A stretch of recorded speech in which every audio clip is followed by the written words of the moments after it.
যে কথাগুলো বলি দিলের কান্ডা লাগা শোনো গো। বেলালকে তলব করলেন তার মালিক উমাইয়া। উমাইয়ার কাছে নালিশ গেল, উমাইয়াকে ডাক দেব। উমাইয়া ডাক দেব, বলে বেলাল তুমি নাকি কোন কবিতা মুখস্থ করেছো, কোন গান মুখস্থ করেছো, একটু বলো রে বেলাল। বেলাল কয় না না, আমি কোনো গান কবিতা মুখস্থ করি নাই।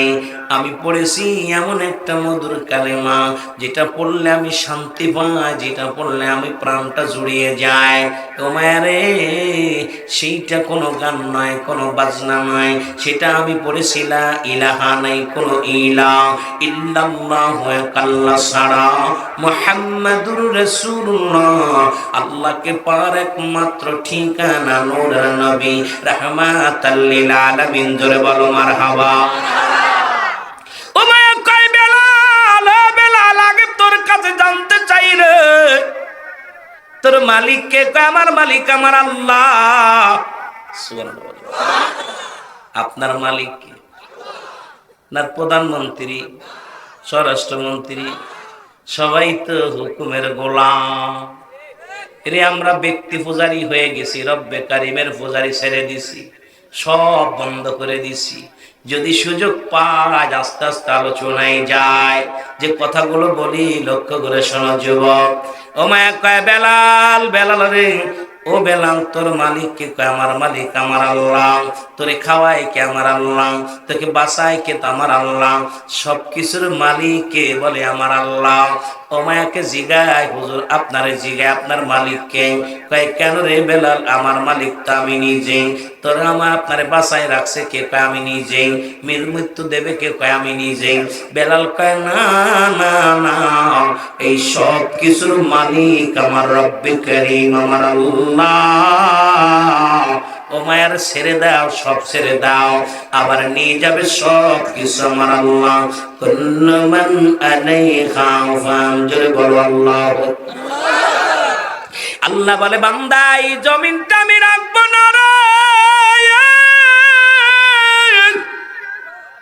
এই জমিনের মধ্যে যা কিছু আছে আমি সব চূর্ণ বিচূর্ণ করে দিব।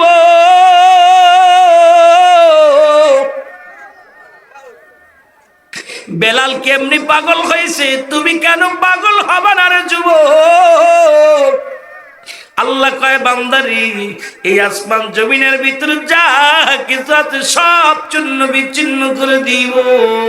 এই জমিনটা আমি পুড়ে তামা বানায় দিব। এই জমিনের মধ্যে যত মাটি আছে মাটিগুলো পুড়ে হবে তামা। এই জমিনের মধ্যে যত পানি আছে সমস্ত পানিগুলো পুড়ে হয়ে যাবে ছাই। ঘোষণা কার? কুল্লু মান আলাইহা ফান। সব যুবক বেলাল খানা বন্ধ করে দিল। বেলালকে আরো জোরে জোরে কালেমা পড়ে বেলাল। উমাইয়ার কাছে খবর আসলো, মাইয়া রে তোমার কেনা গোলাম এত জোরে চিল্লায়, যেমন ভাবে চিল্লাইল মুসলমান শোনো। একদিনের কথা আমার মনে পড়ে গেল, কথাটা বলতে যাইয়া আমার নবীর কাছে নালিশ দিলেন হযরত ওমরে ফারুক রাদিয়াল্লাহু তাআলা আনহু যাইয়া, হুজুর আপনার কাছে একটা নালিশ। কয় কি নালিশ? কয় আব্দুল্লাহর কারণে আমাদের কারোর ঘুম হয় না। আব্দুল্লাহ এত জোরে চিল্লায়, এত জোরে জিকির করে, কোরআন যখন তেলাওয়াত করে ওই তেলাওয়াতের কোরআনের তেলাওয়াত শুনতে এমন জোরে আওয়াজ করে আমরা পাশের কামরা ইবাদত বন্দেগী করতে পারি না। এত জোরে জোরে কালেমা পড়ে, এত জোরে জোরে কোরআন তেলাওয়াত করে, এত জোরে জোরে জিকির করে। নবী গো, আমার নবী বলেন, আমার নবী ডাক দে কোমরে, ধৈর্য ধরো আমার আব্দুল্লাহ জায়গা আব্দুল্লাহরে থাকতে দাও। কারণ আমার আব্দুল্লাহর জবান, যে জবান দিছে আমার আল্লাহ, সেই জবান দিয়ে মাওলার পাগল, মাওলার জিকির করে জোরে জোরে চিল্লায় বলেন সুবহানাল্লাহ। নবীর প্রেমিকের আল্লাহর গোলামেরা সদা সর্বদাই জীবন কুরবানি করে কার জন্য? আল্লাহ রাসূলের জন্য। জোরে বলেন ঠিক কিনা? এ আমার ভাইরা, আমার বন্ধুরা, আমার বেলালের জবান থেকে এত জোরে স্পিরিট বাড়ছে গো, পাশের কামরার মানুষ ঘুমাইতে পারে না। বেলাল এবার জোরে জোরে পড়ে ইল্লাল্লাহু ইল্লাল্লাহ, নাই আল্লাহ নাই আল্লাহ নাই কিচ্ছু নাই, আল্লাহ ছাড়া কিচ্ছু নাই, সব সেই মালিক আমার আল্লাহ।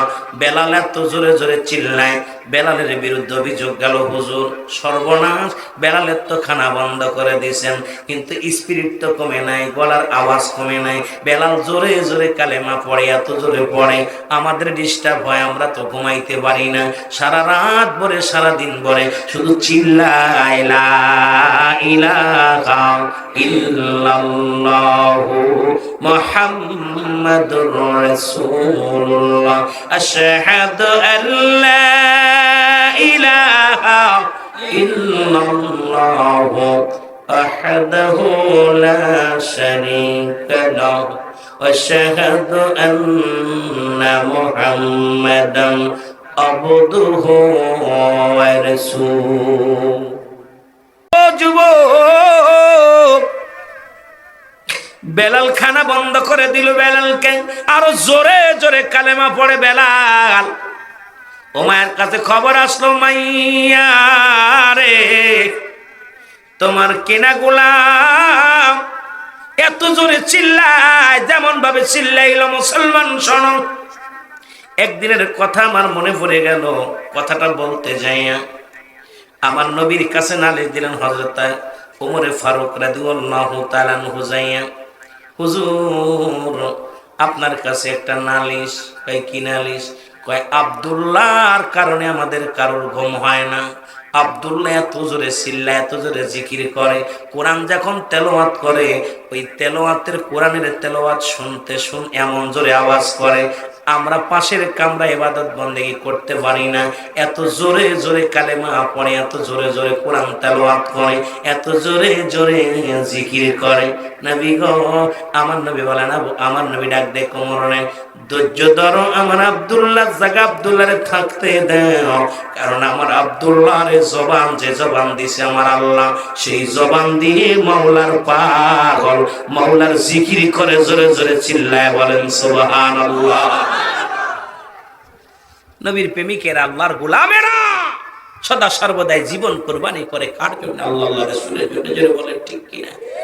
এ আমার ভাইয়েরা, আমার বন্ধুরা, আমার বেলালের জবান থেকে এত জোরে স্পিরিট বাড়ছে গো, পাশের কামরার মানুষ ঘুমাইতে পারে না।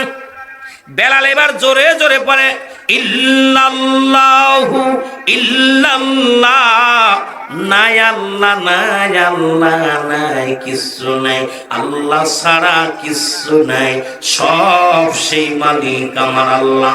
বেলাল এত জোরে জোরে চিল্লায়, বেলালের বিরুদ্ধে অভিযোগ গেল, হুজুর সর্বনাশ, বেলালের তো খানা বন্ধ করে দিয়েছেন, কিন্তু স্পিরিট তো কমে নাই, গলার আওয়াজ কমে নাই। বেলাল জোরে জোরে কালেমা পড়ে, এত জোরে পড়ে আমাদের ডিস্টার্ব হয়, আমরা তো ঘুমাইতে পারি না, সারা রাত ভরে সারা দিন ভরে শুধু চিল্লায় লা ইলাহা ইল্লাল্লাহু মুহাম্মাদুর রাসূলুল্লাহ, আশহাদু আল্লা ইলাহা ইল্লাল্লাহু ওয়াহদাহু লা শারীকা লাহু ওয়া আশহাদু আন্না মুহাম্মাদান আবদুহু ওয়া রাসূলুহু।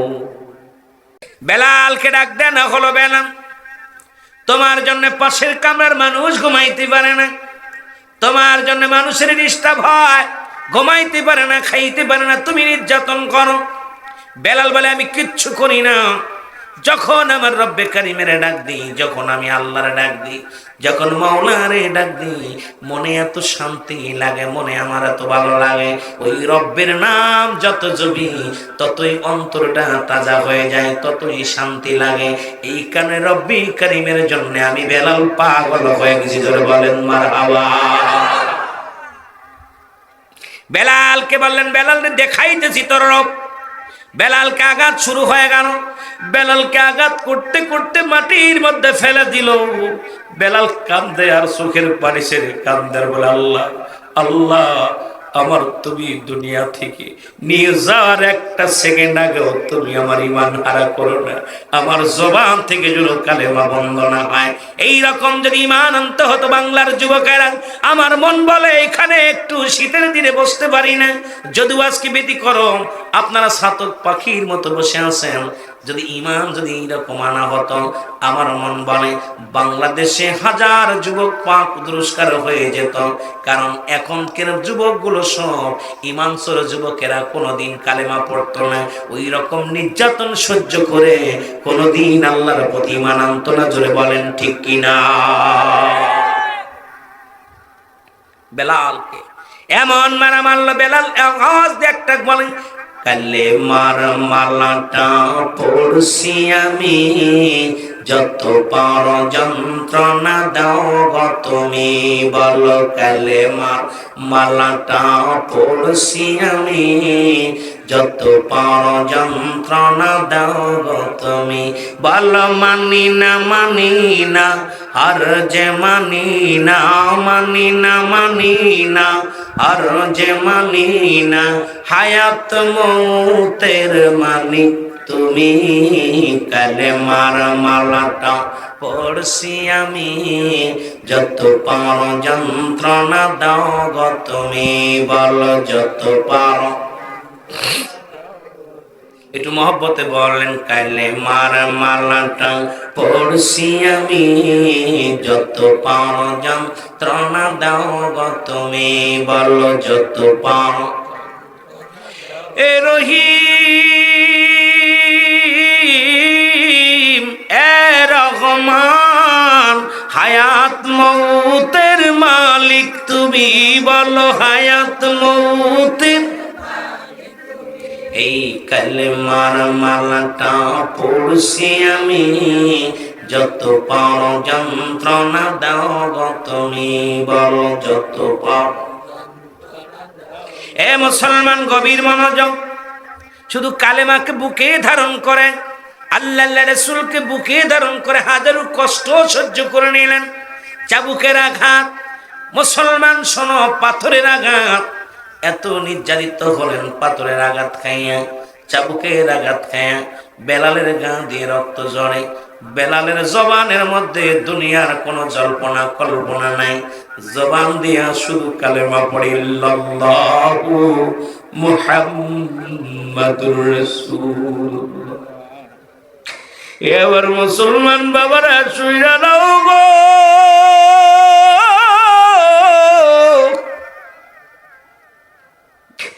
বেলাল জমিনের মধ্যে পড়ে কান্দে, আল্লাহ আমি বেলাল সব যন্ত্রণা সহ্য করতে পারি, তোমারে বলতে পারি না রে আল্লাহ। এত নির্যাতন করলো, বেলালের জবান থেকে কালেমা নিতে পারে নাই। ওমায় ঘোষণা করে দিল, তেজি ঘোড়ার পিছে বান্ধিয়া বেলালকে মরু প্রান্তরে টানা হোক। বেলাল ভুলে যাবে তার রবকে। বেলাল তাও তার জবান থেকে রবকে ফেরে সরাতে পারে নাই। যুবক বাবারা শোনো, গভীর মনোযোগ। এবার ভাইরা আমার, বন্ধুরা আমার, বেলালের হাতে পায়ে রশি দিয়ে বাঁধা হলো। বেলালের বুকের উপরে পাথর চাপা দিয়ে রাখা হলো। বেলালের গালে, বেলালের এই জিহ্বার মধ্যে মুসলমান পেরেক লাগানো হলো। বেলালকে এত নির্যাতন করে মরুপ্রান্তরে ফেলে রাখলো। বেলাল ওমায় দিল, সংবাদ দিল, শুনে রাখো, যতক্ষণ পর্যন্ত বেলালের মৃত্যু না হবে, বেলালের ওই বুকের উপর থেকে পাথরটা কেউ সরাবে না। যখন বেলাল মারা যাবে আমার কাছে সংবাদটা জানাবা, বাকি কাজটা আমি করব। ও আমার যুবক ভাইয়েরা, বেলালকে এই সংবাদ পাইতে পাইলেন রাসূলের প্রথম সাহাবী, আমার নবীর প্রিয় সাহাবী হযরত আবু বকর সিদ্দিক রাদিয়াল্লাহু তাআলা আনহু। খবর পাইলেন এই জমিনের মধ্যে একজন আশিক রাসূল জীবনে কোনোদিন নবীর ডাকে নাই রে।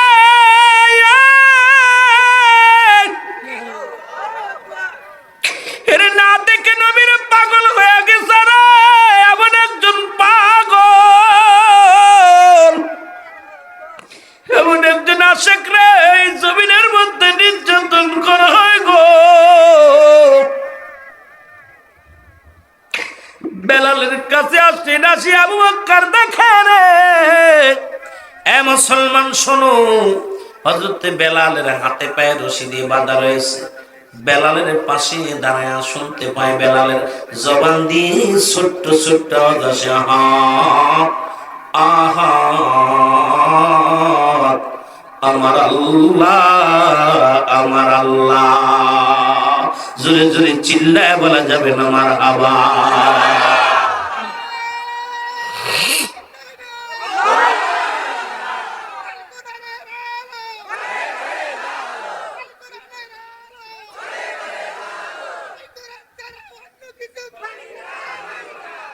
এ আমার ভাইয়েরা, আমার বন্ধুরা, আমার বেলাল রাদিয়াল্লাহু তাআলা এইভাবে কাঁদতেছিলেন। মুসলমান হাত হাত বলে কাঁদতেছিলেন। আমরা কান্দি মা বলে, বাবা বলে, বেলাল কান্দে রব্বে কারীমের রব। আহাদাত বলে কান্দে বেলাল। ও আমার যুবক বাবারা শুনে না। আবু বকর এসে বলে, ভাই উমাইয়া রে, আমি জানতাম তুমি একটা জ্ঞানী মানুষ, তবে তোমার মতো এমন বলদার নজরে আমার পড়ে নাই। উমাইয়া কি বলতে চাও? বলে, বলতে চাই তোমার রাজ্যের মধ্যে বেলালকে দেখলাম পাকড়াও করে রেখেছ। বেলাল যদি মারা যায় সে তোমার অনুগত্য নয়, কারণ জীবনেও তোমারে মানবে না, খোদা বলে মানবে না, মালিক বলে মানবে না।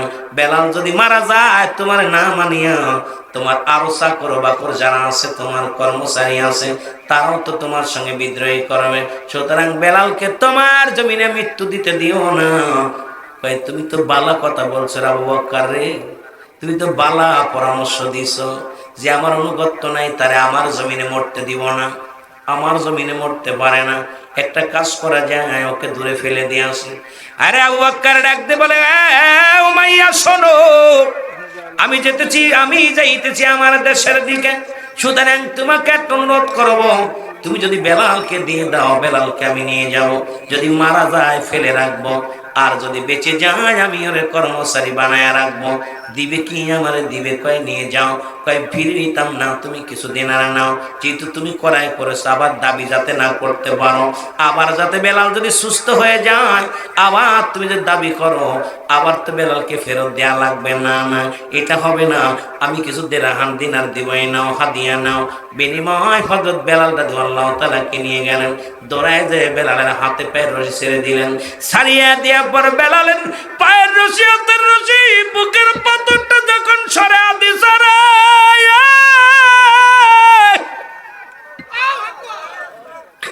সোনার বেলাল জবানটা খুলে আওয়াজ দিয়ে পড়ে, ইল্লাল্লাহু মুহাম্মাদুর রাসূলুল্লাহ। জোরে জোরে চিল্লায় বলা যাবে না সুবহানাল্লাহ। বেলালকে বুকের সঙ্গে টানতে নিলেন আবু বকর সিদ্দিক রাদিয়াল্লাহু তাআলা। বেলাল রে, বেলাল রে, তুই কার পাগল? আমি রবের পাগল। জীবনেও তো কোনোদিন রবকে দেখি না, না দেখে আমি বেলাল পাগল হয়ে গেছি। কয় বেলাল রে, ও বেলাল, আমি আবু বকর রাসূলুল্লাহর কদমে তোরে নিয়ে যাব। বেলাল ডাকতে বলে, ভাই আবু বকর, আরে